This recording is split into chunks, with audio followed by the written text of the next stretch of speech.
नमस्कार। कैसे हुआ था हमारे प्रभु श्री रामचंद्र जी का जन्म? आइए इस बारे में हम थोड़ी सी जानकारी प्राप्त करते हैं। वाल्मीकि रामायण में वाल्मीकि द्वारा लिखा गया है कि भगवान श्री राम का जन्म चैत्र मास की 9वीं तिथि में पुनर्वसु नक्षत्र में 5 ग्रहों को अपने उच्च स्थान पर रहने पर कर्क लगन में चंद्रमा के साथ बृहस्पति की स्थिति होने पर श्री रामचंद्र जी का जन्म हुआ।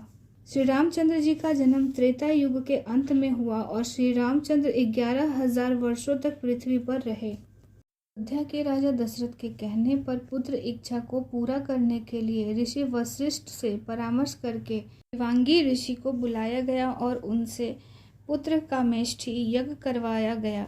इस यज्ञ को करने के बाद यज्ञ से अग्निदेव प्रसन्न हुए और उन्होंने राजा दशरथ को एक खीर से भरा पात्र दिया और कहा कि अपनी रानियों को खिला दे। राजा दशरथ ने वो खीर से भरा पात्र लेकर अपनी रानियों के पास गए और अपनी रानियों को खाने के लिए कहा। माता कौशल्या, माता कैकेयी और माता सुमित्रा ने खीर खाई। कौशल्या और कैकेयी ने अपने खीर से एक एक निवाला माता सुमित्रा को खिलाया। माता कौशल्या ने प्रभु श्री राम को, माता कैकेयी ने भरत को और माता सुमित्रा ने लक्ष्मण और शत्रुघ्न को जन्म दिया।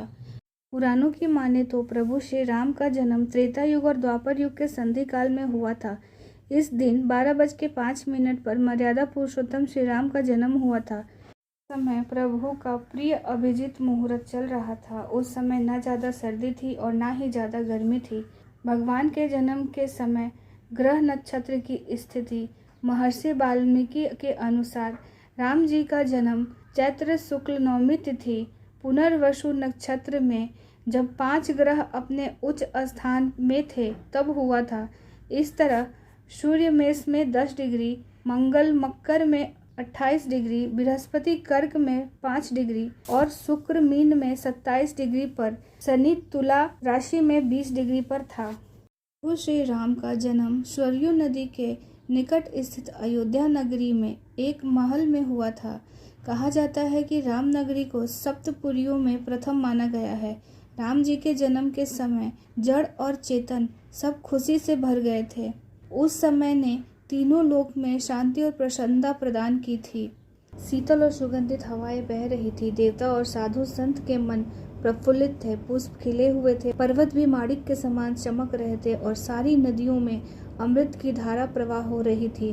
प्रभु श्री राम के जन्म लेते ही परमपिता ब्रह्मा जी के साथ सभी देवता विमान सजाकर प्रभु के जन्म स्थल पर पहुंचे। संपूर्ण आकाश देवताओं से भर गया था। सभी गंधर्व भगवान का गुणगान कर रहे थे। अयोध्या नरेश दशरथ ने नादी मुख श्राद्ध करके सब शिशु कर्म संस्कार आदि किए और गरीबों में सोना, गौ, वस्त्र तथा माणिकों का दान किया।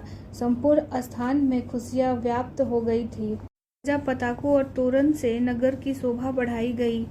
चारों ओर खुशियां ही खुशियां छाई हुई थी। प्रत्येक घर में मंगल बधाई गाई जा रही थी। घर के सभी स्त्री और पुरुष मग्न हो गए थे। आनंद से भरपूर सारे स्त्री और पुरुष मनमुक्त होकर श्री राम की जय जयकार कर रहे थे। भगवान विष्णु ने अपने 7वें अवतार में प्रभु श्री राम के रूप में जन्म लिया था, जिसका मुख्य उद्देश्य था रावण का वध करना और धरती पाप से मुक्त कराना और धर्म की पुनः स्थापना करना। रामनवमी के दिन रामायण का पाठ करना चाहिए और राम रक्षा स्तोत्र का भी पाठ करना चाहिए। कई स्थानों पर तो भजन कीर्तन का भी आयोजन किया जाता है। भगवान श्री राम जी की मूर्ति को फूलों से सजाकर उनकी पूजा की जाती है और रामलला के रूप में भगवान को पालने में भी झुलाया जाता है। बहुत से जगह पर पालकी और रथ यात्रा भी निकाली जाती है। अयोध्या नगरी में श्री राम जन्म उत्सव बहुत ही भव्य तरीके से मनाया जाता है। भगवान श्री राम के रूप में उन्होंने एक ऐसा आदर्श स्थापित किया कि उनके जीवन की हर एक घटना हमारे लिए एक प्रेरणा बन गई।